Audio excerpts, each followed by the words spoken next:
Hi అండి, welcome to JilebiTalks cooking time. ఈ వీడియోలో సమ్మర్ స్పెషల్ స్వీట్ లేత కొబ్బరి పాయసం రెసిపీ షేర్ చేస్తున్నానండి. ఈ పాయసం నోట్లో వేసుకున్న వెంటనే స్మూత్ గా గొంతులో జారిపోతుంది. అంత మృదుగా ఉంటది. రుచి అయితే అద్భుతం, అమోఘమని చెప్పొచ్చు. పండగల టైంలో చాలా తొందరగా ఈ స్వీట్ ని చేసుకోవచ్చు. అలాగే ఎండాకాలంలో తీసుకుంటే చలువ చేస్తుంది. లేత కొబ్బరి పాయసం తయారు చేసుకోవడానికి ముందుగా క్లీన్ గా ఉన్న పెద్ద గిన్నెలో 2 గ్లాసులు పాలు పోసుకొని వేసుకున్న 2 గ్లాసుల పాలు 1 లేదా 1.5 గ్లాస్ కి తగ్గే వరకు లో హీట్ పైన మరిగించుకోవాలి. తర్వాత ఒక లేత కొబ్బరి బోండంని ఇలా కట్ చేయించి తీసుకోవాలి. కొబ్బరి నీళ్లు సపరేట్ గా బాటిల్లో వేయించుకోవాలి. ఒకవేళ ఇమీడియట్ గా చేస్తున్నట్టయితే కొబ్బరి బోండం బండి దగ్గరే కొబ్బరి నీళ్లు బాటిల్లో వేయించుకొని లోపల ఉన్న లేత కొబ్బరిని తీయించి తెచ్చుకోవచ్చు. లేదా ఇంట్లో లేత కొబ్బరిని స్పూన్ తో ఇలా తీస్తే ఈజీగా వచ్చేస్తుంది. సో లోపల కొబ్బరి లేతగా ఉంటదో లేదో మనకి ఐడియా ఉండదు కాబట్టి తీసుకునే ముందు లేత కొబ్బరి ఉన్నది కావాలి అని అడిగి మరీ తీసుకోండి. తీసి పెట్టుకున్న లేత కొబ్బరి పల్ప్ లో నుండి 1/2 కప్పు మాత్రమే మిక్సీ జార్లో వేసుకోవాలి.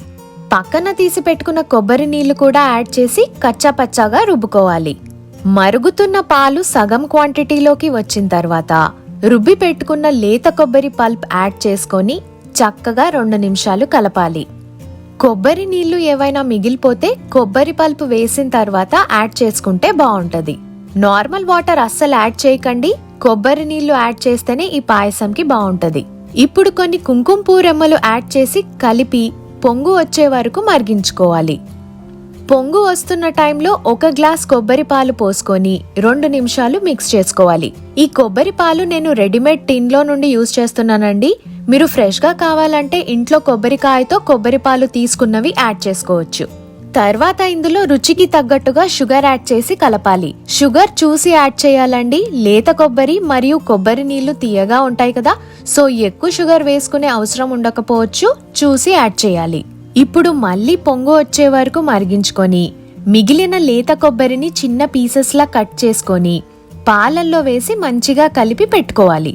తర్వాత పాన్ లో 2 టీ స్పూన్లు నెయ్యి యాడ్ చేసి కరిగించుకొని తగినంత కాజు ముక్కలు, బాదాం ముక్కలు లేదా మీకు నచ్చిన డ్రై ఫ్రూట్స్ ఏవైనా యాడ్ చేసి 2 నిమిషాలు బ్రౌన్ కలర్ లోకి వచ్చే వరకు వేయించుకోవాలి. తర్వాత స్టవ్ ఆఫ్ చేసి ప్రిపేర్ చేసి పెట్టుకున్న పాయసంలో డ్రై ఫ్రూట్స్ వేసుకొని 2 నుండి 3 నిమిషాలు మంచిగా కలపాలి.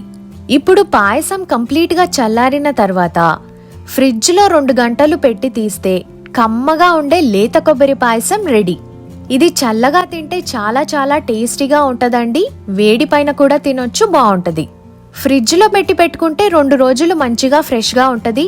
ఎండాకాలంలో బయట పెట్టకండి, తొందరగా పాడైపోయే ఛాన్సెస్ ఉన్నాయి. ఈ వీడియోలో షేర్ చేసిన లేత కొబ్బరి పాయసం ఎలా అనిపించిందన్న సంగతి కామెంట్ బాక్స్ లో తెలియచేయండి. మరిన్ని రెసిపీస్ కోసం JilebiTalks యూట్యూబ్ ఛానల్ ని సబ్స్క్రైబ్ చేయడంతో పాటు లేటెస్ట్ వీడియో అప్డేట్స్ కోసం పక్కనే ఉన్న నోటిఫికేషన్ బెల్ ని యాక్టివేట్ చేసుకోండి. Thanks for watching. మళ్ళీ ఇంకో రెసిపీతో కలుద్దాం. Thank you.